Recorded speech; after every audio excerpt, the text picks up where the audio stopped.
Você cristão, já se perguntou por que os judeus, mesmo 2000 anos depois, ainda insistem em dizer que Jesus não é o Messias? Será que é por motivos fúteis, como dizem vocês, que eles esperavam um líder bélico e rico, por isso não aceitam Jesus? Ou realmente eles têm um argumento forte para sustentar isso por tanto tempo? Neste vídeo você vai entender de uma vez por todas os reais motivos de judeus não reconhecerem Jesus como Messias, e depois disso, certamente você não olhará essas questões com os mesmos olhos. Vamos lá? Segundo a visão judaica, Jesus de Nazaré não cumpriu as principais profecias messiânicas descritas na Taná, que é a Bíblia hebraica, que para o judaísmo são obrigatórias para identificar o verdadeiro Messias, que eles chamam de Mashiach. Por isso, os judeus não o reconhecem como Messias prometido. Aqui estão algumas das profecias que, segundo os rabinos e estudiosos judeus, Jesus não cumpriu. Motivo número 1.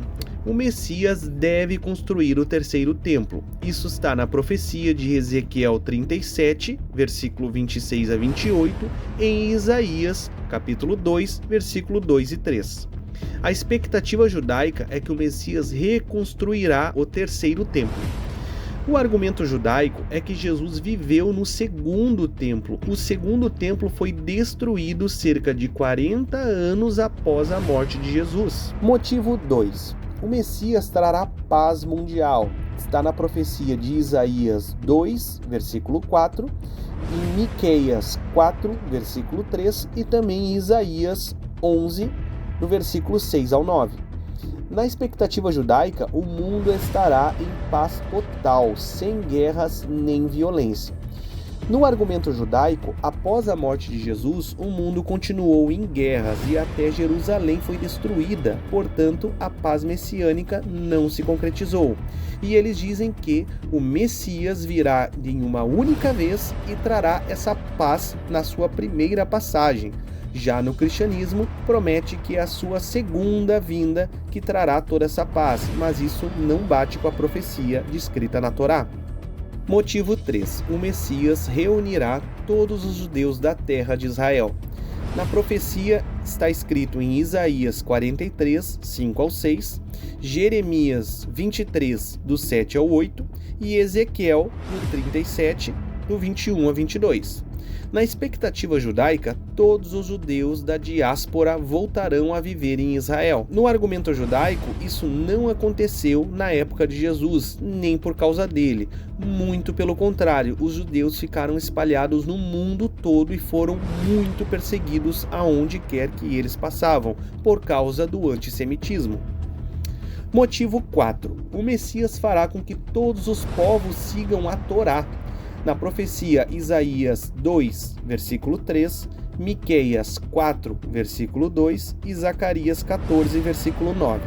A expectativa judaica é que todas as nações aceitarão e seguirão a lei mosaica, que é a Torá. O argumento judaico, o cristianismo afastou-se da Torá, abolindo práticas como o sábado, a circuncisão e as leis alimentares, o que contradiz totalmente a visão messiânica judaica. Motivo 5. O Messias será um rei humano descendente de Davi. Na profecia Jeremias 23, 5 ao 6 e Isaías 11, do 1 ao 9.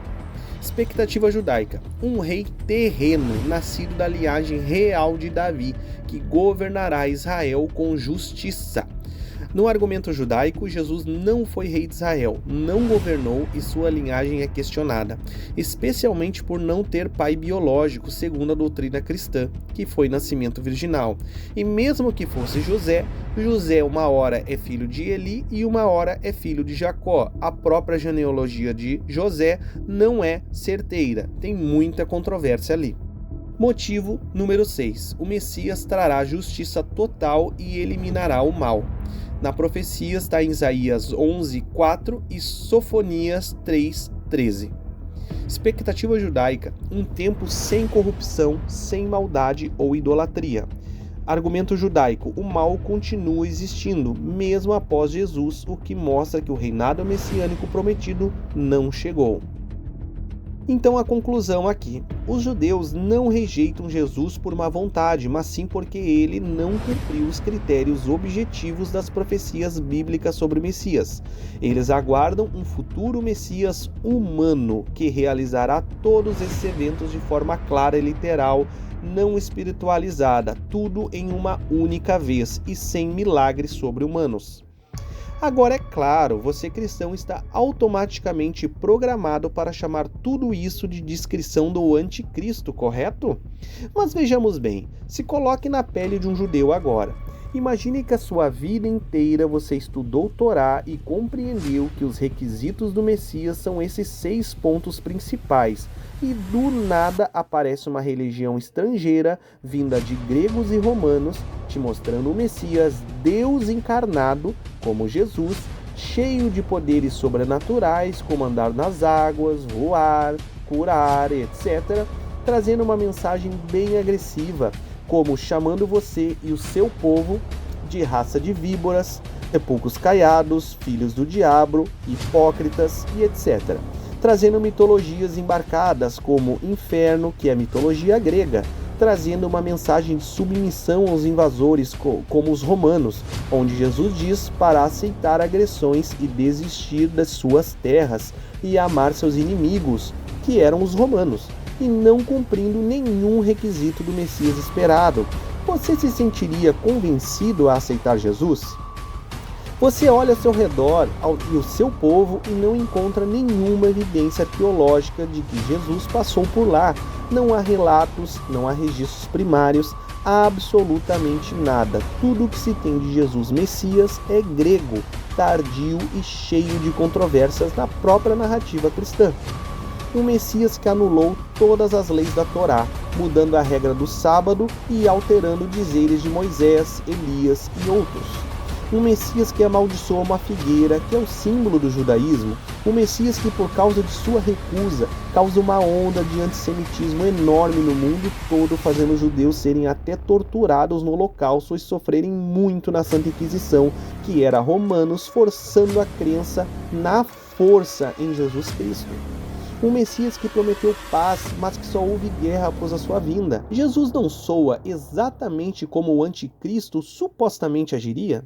Numa visão judaica da coisa, Jesus é o anticristo que vocês tanto temem. Jesus faz absolutamente o que vocês tanto temem.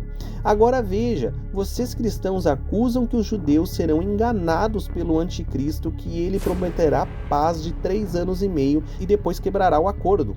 Mas não foi exatamente isso que Jesus fez? Seu ministério durou exatamente 3 anos e meio. Após a sua morte, tudo piorou muito para os judeus. Vocês dizem que o Messias judaico, vulgo anticristo, mudará as leis de Deus escritas na Bíblia, mas não foi exatamente o que Jesus fez. Vocês cristãos não dizem que o anticristo perseguirá todos que não aceitá-lo como Deus, mas o cristianismo não faz exatamente isso em nome de Jesus? O vulgo anticristo não pedirá adoração própria dizendo que ele é igual a Deus, mas, adivinha? Jesus faz isso. Agora, novamente, você na pele de um judeu, vendo tudo isso, você não se sentiria oprimido pelo cristianismo e seus seguidores? Reflita, cristão, talvez você mesmo já seja um seguidor do temido anticristo e nem percebeu ainda, e acusa os verdadeiros seguidores da lei de Deus, que são imutáveis, segundo a própria Bíblia, de não saberem seguir corretamente as Escrituras. Eles vivem isso desde criança, leem a Torá todos os dias, são extremamente devotos, são leitores muito mais assíduos do que os cristãos que sequer leem a Bíblia, e vocês dizem que eles não sabem de nada e que o cristianismo que é a religião certa?